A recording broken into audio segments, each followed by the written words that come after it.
J'ai quelque chose à cœur qui est important, que j'aimerais partager avec le peuple de Dieu, avec chacun de vous et moi-même, que Dieu m'a révélé et il m'a fait comprendre ou réaliser. Donc, le titre du message ce matin, c'est « Demeurer en Christ ».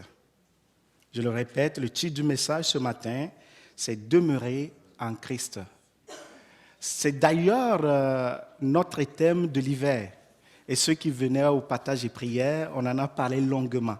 C'est un sujet important et spécial que nous devons comprendre et maîtriser pour avoir l'épanouissement spirituel dans notre existence en tant que disciples, en tant qu'enfants de Dieu. Nous allons prier. Seigneur, je me trouve devant toi et devant ton peuple pour passer un message que tu m'as donné il y a quelque temps. Je prie au nom de Jésus que la chair se taise et que l'esprit coule à travers moi. Pour bénir mon cœur et bénir le cœur de chacun de nous. Toute âme ici, Seigneur, soit transformée, que l'âme soit restaurée et que l'âme soit guérie à travers ta parole au nom de Jésus. C'est un comptant sur toi parce que tu as dit que nous sommes déjà purs parce que nous t'avons écouté, car ta parole est vie et esprit. Et nous allons transmettre la vie et l'esprit. Nous allons transmettre ce matin la restauration. Nous allons transmettre ce matin le renouvellement de l'intelligence. Et c'est pourquoi nous voulons faire taire la chair. Glorifie et manifeste ta présence au milieu de nous. Et qu'à la fin de ce message, la gloire te revienne au nom de Yeshua. Amen. Donc, demeurer en Christ, un message très important. Vous allez voir, je ne serai pas du tout long parce que je sais qu'il y avait eu beaucoup d'éléments ce matin. Donc, ça sera très simple, mais l'introduction sera un peu plus longue parce que j'aime mettre les gens en contexte. C'est très important. J'ai appris une grande leçon quand je rentrais dans ce pays où j'ai dormi à l'hôtel, je le dis toujours, dans le groupe partage et prière. Et j'étais descendu à la réception où je cherchais un adaptateur pour mon ordinateur. Et j'ai dit, j'ai besoin d'aller dans une quincaillerie pour acheter quelque chose. Le monsieur me répond, allez à Jean Coutu. Mon premier choc culturel au Canada. Jean Coutu, ça veut dire quoi? Rien. Je ne comprenais rien du tout. Je lui ai dit, bon, monsieur, je n'ai pas besoin de couturier. Il était étonné. Il dit, parce que j'ai attendu Jean Coutu. Bon, chez nous, c'est des couturiers. Il s'appelle Jean. Et là, depuis ce jour, j'ai appris une très belle leçon. Il faut toujours mettre les gens dans le contexte. Vous allez en Afrique, vous parlez de Poutine. Ça veut dire quoi? Rien. Même, je pense que Poutine, c'est un mot juste qui vient du Saguenay-Lac-Saint-Jean. Gatineau, c'est un autre nom. Donc, ça... Pour le commun des mortels, ça ne veut rien dire. Il faut toujours mettre les gens en contexte. C'est très important. Sinon, nous allons perdre les gens. Ce matin, moi, je n'aimerais pas vous perdre. J'aimerais que vous écoutez le message que Dieu a mis dans mon cœur. Donc, attirer votre attention, il faut que je présente le contexte. C'est ce qui sera un peu plus long. C'est très important. On fait la même chose aussi quand les nouvelles personnes viennent, qui ne connaissent pas le Seigneur, vous leur demandez, mais est-ce que tu es né de nouveau? Ça ne veut rien dire pour quelqu'un qui n'a jamais entendu parler de Christ. C'est un gros mot. Donc, il faut toujours mettre les gens en contexte. Pour cela, nous allons lire l'Évangile chapitre 14, versets 6 à 10. L'Évangile de Jean, chapitre 14, le verset 6 à 10. Peut-être il peut y avoir une différence. La Bible que j'utilise ici, ne faites pas le saut, c'est Sainte Bible. Donc, peut-être ce qui est sur le PowerPoint, c'est Louis II. Donc, ne faites pas le saut. Évangile de Jean, chapitre 14, versets 6 à 10. Jésus leur dit, « Je suis le chemin, la vérité et la vie. Nul ne vient au Père que par moi. Si vous me connaissiez, vous connaîtrez aussi mon Père. et dès le commencement, et dès maintenant plutôt, vous le connaîtrez, vous le connaissez et vous l'avez vu. Verset 8, Philippe lui dit, Seigneur, montre-nous le Père et cela nous suffit. Jésus lui dit, il y a longtemps que je suis avec vous, tu ne m'as pas connu, Philippe? Celui qui m'a vu a vu le Père. Comment dis-tu, montre-nous le Père? Verset 10, ne crois-tu pas que je suis dans le Père et que le Père est en moi? Les paroles que je vous dis, je ne les dis pas de moi-même. Et le Père qui demeure en moi, c'est lui qui fait les œuvres. Amen. Bien-aimé, conteste. Cette parole, ou bien ce récit a été vécu, ou bien on en parlait dans un contexte il y a de cela 2000 ans. Au moment où on ne pensait même pas à l'existence de l'imprimerie. Les gens, la plupart, il y a certaines personnes, certaines élites qui écrivaient, qu'on appelle des scribes. Lire et écrire sont deux choses différentes. Aujourd'hui, c'est devenu banal parce qu'on a été instruit, on a beaucoup d'informations. C'est facile pour nous de lire et écrire. À l'époque, ce n'est pas le cas. Et le message, principalement, se passait oralement. Les gens ne se réunissaient pas dans une salle avec un tableau et commencent à écrire. Ils font des abris de fortune où les gens venaient avec Jésus et Jésus parlait oralement. Le message se transmettait oralement. Nous devons le savoir, c'est très important. Et c'est dans ce contexte que Jésus, nous le savons, nous connaissons l'histoire, il a appelé ses 12 disciples. Ces 12 disciples, ce sont des gens qui vivaient avec Christ de façon permanente, quotidiennement. Les gens de son entourage qui vivaient la vie de Jésus. Quand vous appelez Philippe ou apôtre Pierre, vous lui demandez, mais qu'est-ce qui s'est passé dans la journée? Il serait capable de vous décrire tout ce que Christ a fait dans la journée. Parce qu'il partageait la vie de Christ. Il vivait avec Christ tous les jours. Ils mangeaient ensemble. Ils dormaient, peut-être quand ils se déplaçaient, peut-être dans le même hôtel ou bien dans une même maison, là où on les recevait. Donc les disciples partageaient la vie de Christ, la vie de tous les jours. C'est important de le savoir. Et le verset 10, c'est ça que nous allons retenir. Et nous allons voir ce que ça dit. Ne crois-tu pas que je suis dans le Père et que le Père est en moi? Les paroles que je vous dis, je ne les dis pas de moi-même. Et le Père qui demeure en moi, c'est lui qui fait les œuvres. C'est surprenant. Jésus dit qu'il est dans le Père et le Père est en lui. Comment on comprend ça? Il dit, tout ce que je fais, c'est le Père qui le fait à travers moi. Je ne le fais pas de moi-même, je ne les invente pas. Je fais exactement ce que j'ai vu le Père faire. Comment nous comprenons ce message? Bien aimé, ce que j'ai compris, bref, c'est simplement que le Père se manifeste à travers le Fils.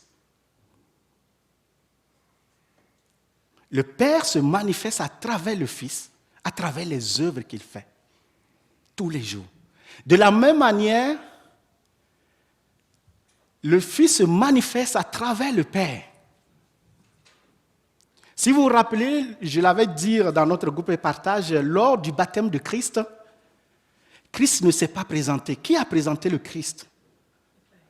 On a entendu une voix, on n'a pas le temps de le lire, une voix qui résonnait au ciel. Après le baptême de Christ, quand on l'a posé dans l'eau, on l'a fait sortir, qui disait, celui-ci est mon fils bien-aimé. En qui j'ai mis quoi? Toute ma confiance. Écoutez-le. C'est le Père qui le dit. Et chaque fois que le Fils veut parler, il ne parle jamais de lui-même. Il parle toujours du Père. Il ne se glorifie jamais de lui-même. Il parle toujours du Père. Même quand il dit « suivez-moi », C'est pour dire aux gens, quand vous me suivez, je vous conduis vers votre Père, votre Créateur, celui qui vous a créé. Et c'est comme ça l'intimité qui existe entre le Père et le Fils. C'est ce que ça signifie. Le Père est en moi, je suis dans le Père. Et chacun de ces deux entités, si vous me permettez, entre guillemets, se manifeste à travers l'autre. Et même quand quelqu'un dans l'évangile demandait à Christ, apprends-nous à prier. Il n'a jamais dit, mais priez comme si Jésus, il a dit quoi? Que notre Père qui est aux cieux. Il indesse le Père. Quand le Père veut parler, il ne parle jamais en son nom, il indesse le Fils. Bien-aimé, c'est très important de le savoir. Et quand Jésus dit qu'il est le chemin, la vie, et Philippe posait la question, Philippe lui dit, Seigneur, montre-nous le Père, cela nous suffit.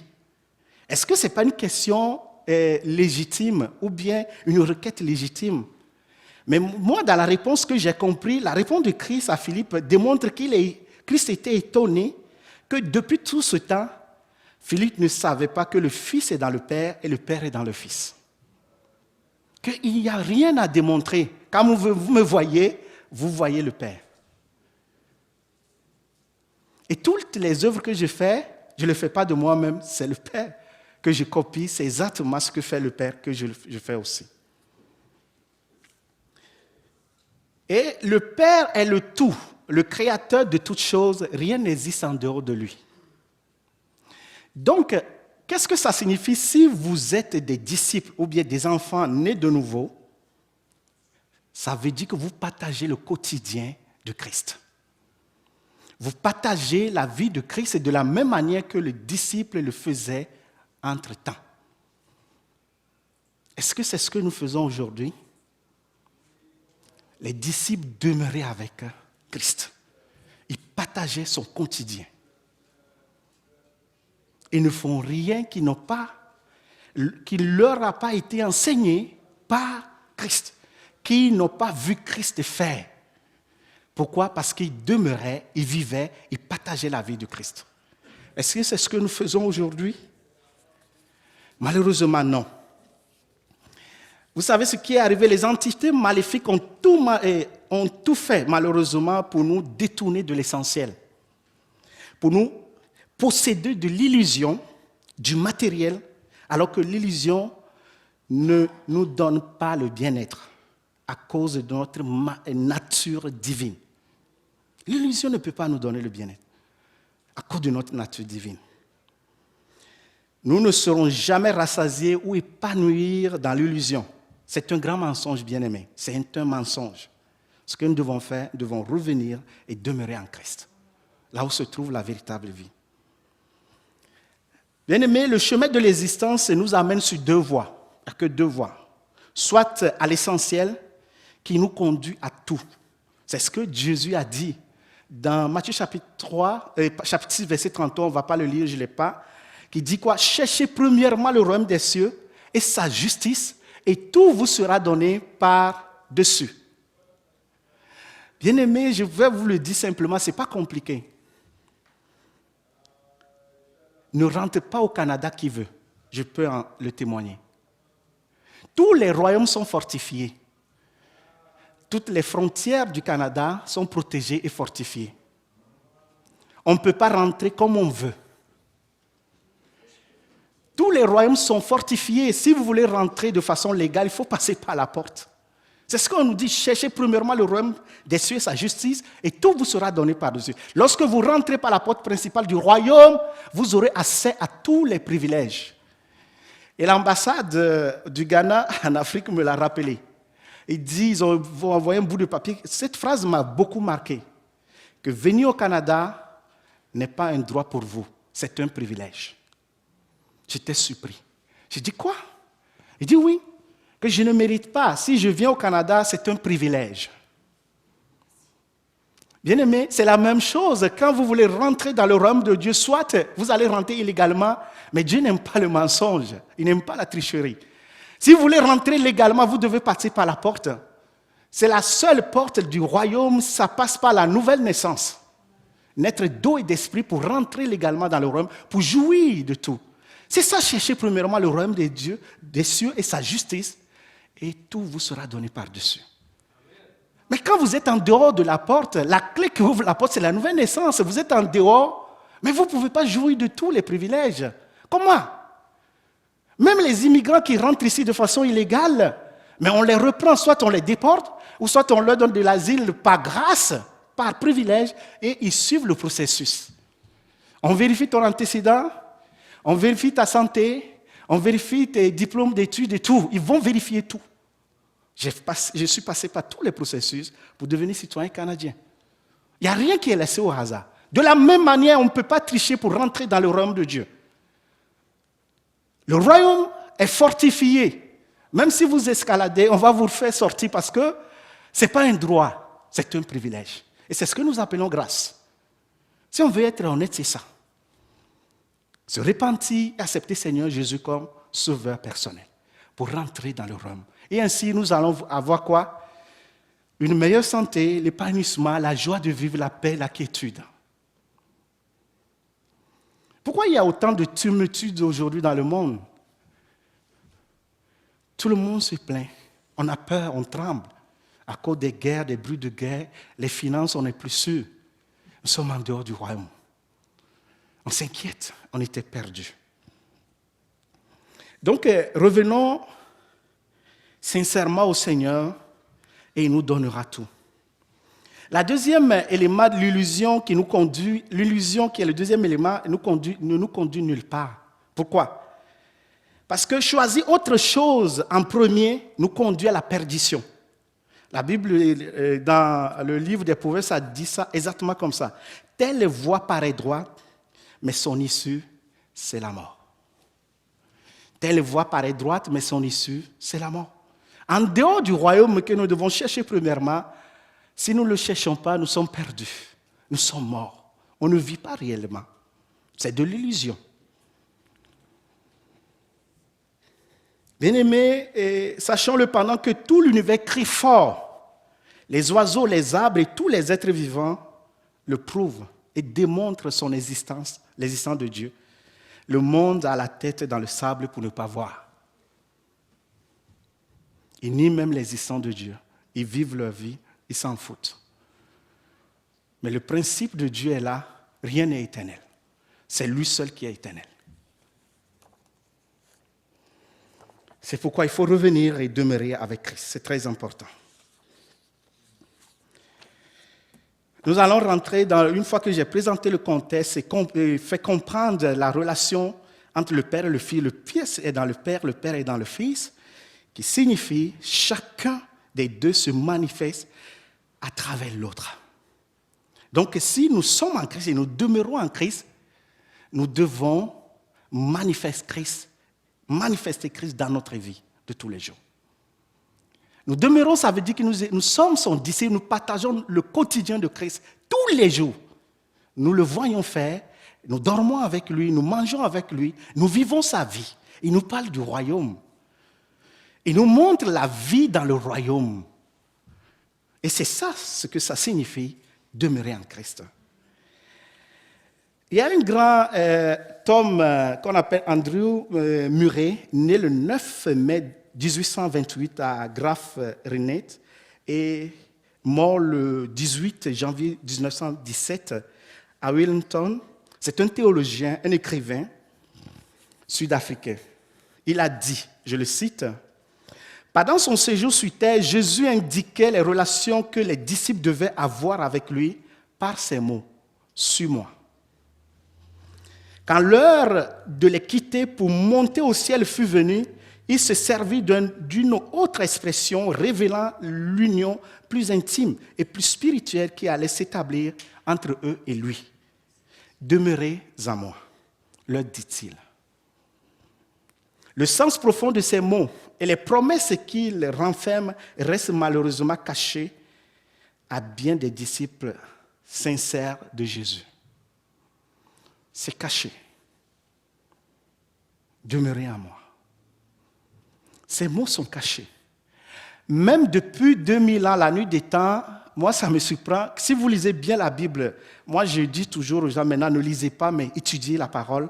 Quand vous l'étudiez, vous prenez les agissements, les réponses de Christ, et chaque fois, il parle en parabole. Chaque fois. Quelqu'un lui pose une question, il peut te donner un exemple, il va te parler en parabole. À travers ça, on tire une leçon. Je vous assure, à l'époque, il y a 2000 ans, comme il n'y avait pas l'écriture qui est papier partout, et les gens, la plupart, la foule ne comprenait pas réellement le message de Christ. Ils ne comprenaient pas. Même les disciples qui étaient avec lui, il les appelait dans des antichambres, dans le précaré, et même l'exemple du parabole du semeur. Ils n'ont rien compris. Il les a appelés les 12 pour leur expliquer. Il les a appelés pour leur expliquer ce que ça signifie, les paraboles du semeur. Donc ça a été toujours comme ça. Et parfois, je me pose la question, est-ce que le Seigneur ne veut pas que monsieur, madame, tout le monde le comprenne, qu'il donne de l'importance à sa parole? Et plus loin, quand tu regardes à travers toute la parole, ça dit donner du lait aux enfants, de la viande, bien la nourriture solide aux hommes faits, et ne jetez pas les perles.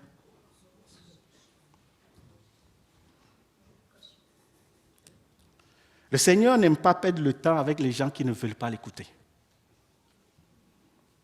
Il ne veut pas perdre du temps. Et les gens viennent par voie avec les paroles pour lui poser des questions, pour le tenter, pour lui dire ceci. Il a toujours une réponse. Quand tu es conscient et tu as la conscience qui te parle, quand tu rentres chez toi, tu réfléchis. Tu changes de mentalité et d'attitude. Il a toujours agi de cette manière. Et souvent, ça m'amène à poser beaucoup de questions. Pourquoi il parle autant en parabole? Est-ce qu'il ne veut pas que tout le monde puisse avoir accès au message? Mais pour avoir accès au message, faisons comme nous l'avons dit ce matin, comme Marie. Quand le moment est venu, il est parti s'asseoir au pied du maître pour écouter l'enseignement, pour écouter les leçons de vie, pour écouter la parole de bénédiction qui transforme l'existence et qui marque, qui nous rapproche du Père. J'ai toujours cette image, j'ai dit, le monde était tellement corrompu que nous sommes perdus. Tout ce que Christ fait, il se promène partout et dit, viens, viens.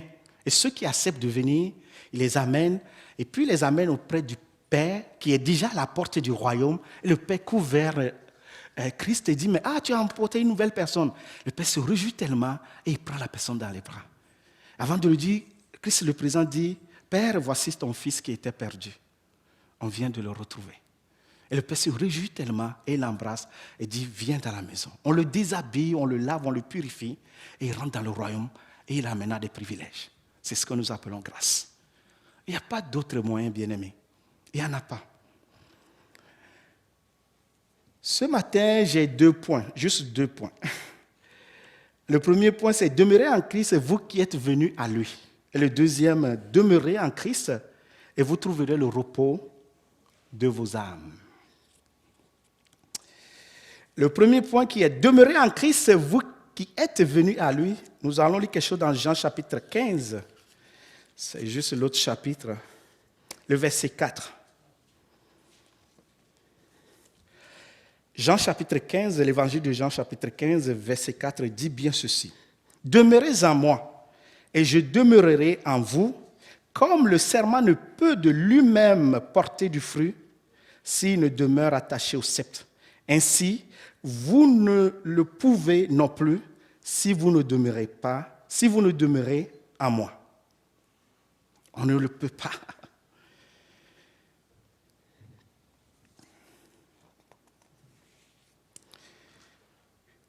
Ce message est adressé à tous ceux qui ont entendu le premier appel de Christ, de Jésus. Venez à moi. Et ils ont prêté l'oreille pour cette nouvelle invitation du Sauveur. Demeurez en moi. Bien-aimés, je n'ai jamais regretté d'être venu à Jésus jusqu'à ce jour. J'ai éprouvé qu'il est fidèle dans ses promesses. Il m'accorde le pardon complet et gratuit. Il m'a rendu participant de la joie et des bénédictions de son amour. J'ai trouvé auprès de Jésus beaucoup plus que je ne l'avais espéré. Je dis souvent à mes amis, à ceux qui sont proches de moi, que je ne mérite pas de m'enorgueillir, c'est-à-dire d'être fier tellement de moi, parce que tout ce que j'ai obtenu, je l'ai obtenu par grâce. C'est un privilège. Et ceux qui me connaissent très bien, que ce soit en Afrique ici, le début de ma vie, l'horizon était tellement sombre. Sombre. C'est impossible quand vous dites, même aujourd'hui, je viens de parler avec un de mes cousins qui m'a vu quand j'ai perdu mon père. Mon père est décédé très tôt, en 1981 ou 82. J'étais très, très petit. Et hier même, j'étais parti à l'université, j'ai fait des photos de finissant, j'ai fini mon bac en sciences des données. Et je lui ai envoyé les photos. Ce matin, il m'a appelé, il pleurait. Que je me souviens, le jour où je vous ai accompagné à la gare, après le décès de votre père. Et aujourd'hui, je suis fier. Je lui ai dit, je suis là parce que Dieu existe. J'y suis arrivé parce que Dieu existe. Bien-aimé, moi, en tout cas, ce qui me concerne, je n'existerai pas si Dieu n'existe pas. Je n'avais pas commencé la vie avec quoi que ce soit. Je n'ai rien hérité. Toute ma vie a commencé dans le background, zéro. Rien. Et toute ma vie, je le dirai toujours, ce sera la gratitude. Je n'ai pas de mérite. Comme l'ambassade du Canada me l'a rappelé, je n'ai pas de droit. C'est un privilège. Et auprès du Dieu aussi, le Seigneur, ce n'était pas un droit, c'est un privilège de connaître Christ. C'est d'ailleurs un privilège d'exister. Et ça me démontre tous les jours, ça me le rappelle que si je suis là, c'est parce que je faisais partie de la pensée et le plan de l'Éternel. C'est très important, bien-aimés. Je ne vais pas faire trop de commentaires là-dessus. Venons lorsque nous attendons l'appel de Christ. Nous aurons la paix et vous n'allez jamais le regretter. Vous aurez assez à tout.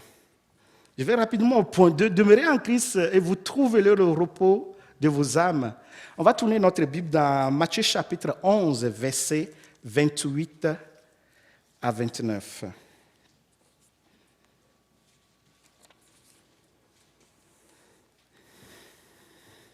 Matthieu chapitre 11, versets 28 à 29 dit ceci. « Venez à moi, vous tous qui êtes fatigués et chargés, et je vous donnerai du repos. Prenez mon joug sur vous et recevez mes instructions, car je suis doux et humble de cœur, et vous trouverez du repos pour vos âmes. Et vous trouverez du repos pour vos âmes. » Le repos de l'âme, voici ce que le Seigneur offre aux pécheurs fatigués et chargés pour l'attirer vers lui. Bien-aimés, malgré cette apparence simpliste, cette promesse est aussi ample et complète que possible. Le repos de l'âme, n'est-ce pas la délivrance de toute crainte, la satisfaction de tout besoin, l'accomplissement de tout désir? Heureux repos avant le goût céleste. Quand nous le possédons, nous trouvons la force pour tout devoir. Le courage pour tout combat. Une bénédiction dans chaque croix. La joie de la vie éternelle dans la mort même. C'est ce que le Seigneur a promis pour nous. Il dit de venir avec nos problèmes, nos maladies, nos soucis. Pour venir faire quoi? La substitution.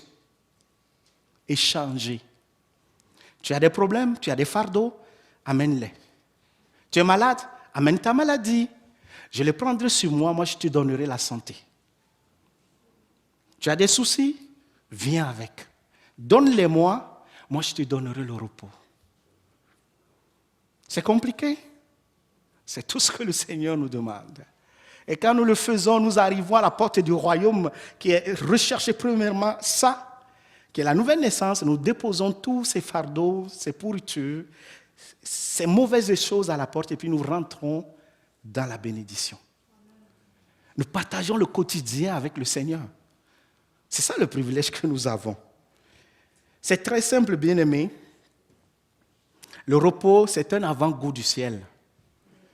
Moi, parfois, je me dis, j'aime pas me mentir. Si je n'ai pas une très bonne connexion avec l'Éternel, le Créateur des cieux, le Seigneur des seigneurs, le Roi des rois, le Tout-Puissant, celui qui a existé avant toute chose, je ne sais pas ce que je vais espérer après. C'est maintenant. C'est aujourd'hui. Ce n'est pas une question après la mort. Mais vous n'avez pas une bonne relation avec la personne, avec le Créateur ici-bas. Vous espérez avoir quoi à l'autre bord? Le monde que le Créateur a créé est basé sur la vérité et le principe de la justice. Ceux qui ont choisi leur camp de façon délibérée sur cette terre aujourd'hui, de l'autre côté aussi, vous avez fait votre choix. Le Seigneur dira, allez avec Satan que vous avez choisi sur terre. Et ceux qui ont choisi le Seigneur, venez, les bienheureux. Vous qui avez mis toute votre confiance en moi, venez dans le repos. Le choix, c'est aujourd'hui, ce n'est pas demain. Mais pourquoi on va se tromper? Moi, je n'ai rien à foutre avec Dieu. Je ne vis pas ma vie avec lui. Je ne le recherche pas quotidiennement. Et puis, j'attends qu'après, quand je vais mourir, il va m'accueillir. Pourquoi? Est-ce que tu as une relation avec lui? On ne débarque pas dans un pays, dans un royaume comme ça, sans contact. Je ne vais pas venir ici. J'avais pas la porte ouverte sur le lac m'attendait quand moi j'étais venu. Ils m'ont réservé même un hôtel. Mais vous n'êtes pas l'ambassadeur de Christ. Vous espérez avoir quoi avec lui l'autre bord? Mais la relation se tisse aujourd'hui, maintenant et ici. Pas après. On se trompe. C'est un mensonge, bien-aimé. Le choix se fait aujourd'hui. Ce n'est pas demain. On peut faire le folklore devant les gens, dans la foule, dans le public, mais notre foi, notre relation, et comment on se sent quand on est seul, chacun de nous le sait. Et moi, je me suis dit, mais je ne vais pas me mentir. Je vais toujours me dire la vérité, Albert. Coucou, si tu n'as pas de bonne relation avec le Père, n'attendez rien de lui après. Ouais. Je ne le connais pas. Je n'ai pas mis ma confiance en lui. Je ne l'ai jamais vu œuvrer dans ma vie. Mais je vais attendre quoi? Pour avoir la confiance et la certitude qu'il y a une vie après la vie. Cette vie dont on parle commence aujourd'hui et ici. Pas après. Bien-aimés, sachons-le, c'est des vérités fondamentales. Ne nous trompons pas. Nous allons aller à la fin, vers la conclusion. Qu'est-ce qu'il faut retenir dans tout ce que je viens de dire? Qu'est-ce qu'il faut retenir? La réponse est très simple. Et puis, j'aime tellement ça. Ceux qui viennent dans le groupe Partage et Prière le savent, c'est très intéressant. Ça se trouve dans Galates chapitre 2, verset 20. Je n'invente rien. On va le lire ensemble et puis nous tous nous sommes convaincus. Et ce n'est pas moi qui le dis. Galates chapitre 2, verset 20. Ça dit bien ceci. J'ai été crucifié avec Christ. Et si je vis, ce n'est plus moi qui vis, c'est Christ qui vit en moi.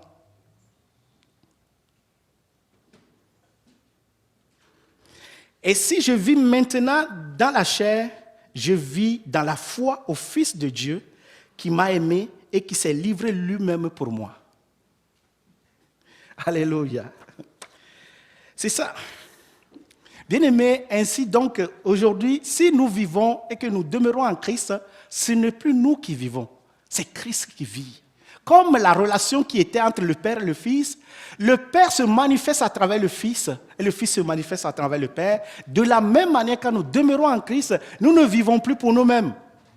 C'est Christ qui vit en nous. Nous devons être disposés et laisser Dieu se manifester à travers notre vie quotidienne. C'est ça la vérité. Comme nous le savons désormais, celui qui demeure en Christ indeste toujours Dieu en toutes choses. Il se glorifie dans le Seigneur. Il ne se glorifie pour lui-même. Comme je l'avais dit, c'est un privilège, ce n'était pas un droit. Toute sa vie manifeste Dieu. C'est grâce à Dieu que j'ai eu ces beaux enfants que vous voyez ici, Gloria et Déborah, qui sont en santé. Amen. C'est grâce à Dieu que je suis venu au Canada. c'est grâce à Dieu que je suis encore vivant. C'est grâce à Dieu que j'ai eu de la sagesse pour prendre des bonnes décisions pour le progrès et l'avancement de ma famille et personnelle aussi. On ne s'indexe plus. Ce n'est plus moi qui fais quoi que ce soit. Chaque fois, quand je dois ouvrir ma bouche en tant qu'enfant de Dieu, c'est Dieu qui agit. Ce n'est plus moi. C'est exactement ce qu'on nous dit dans Galates chapitre 2. Et il faut le retenir, c'est très important. On ne fait plus rien de nous-mêmes. Tout ce que nous faisons, c'est le Père qui se manifeste à travers nous.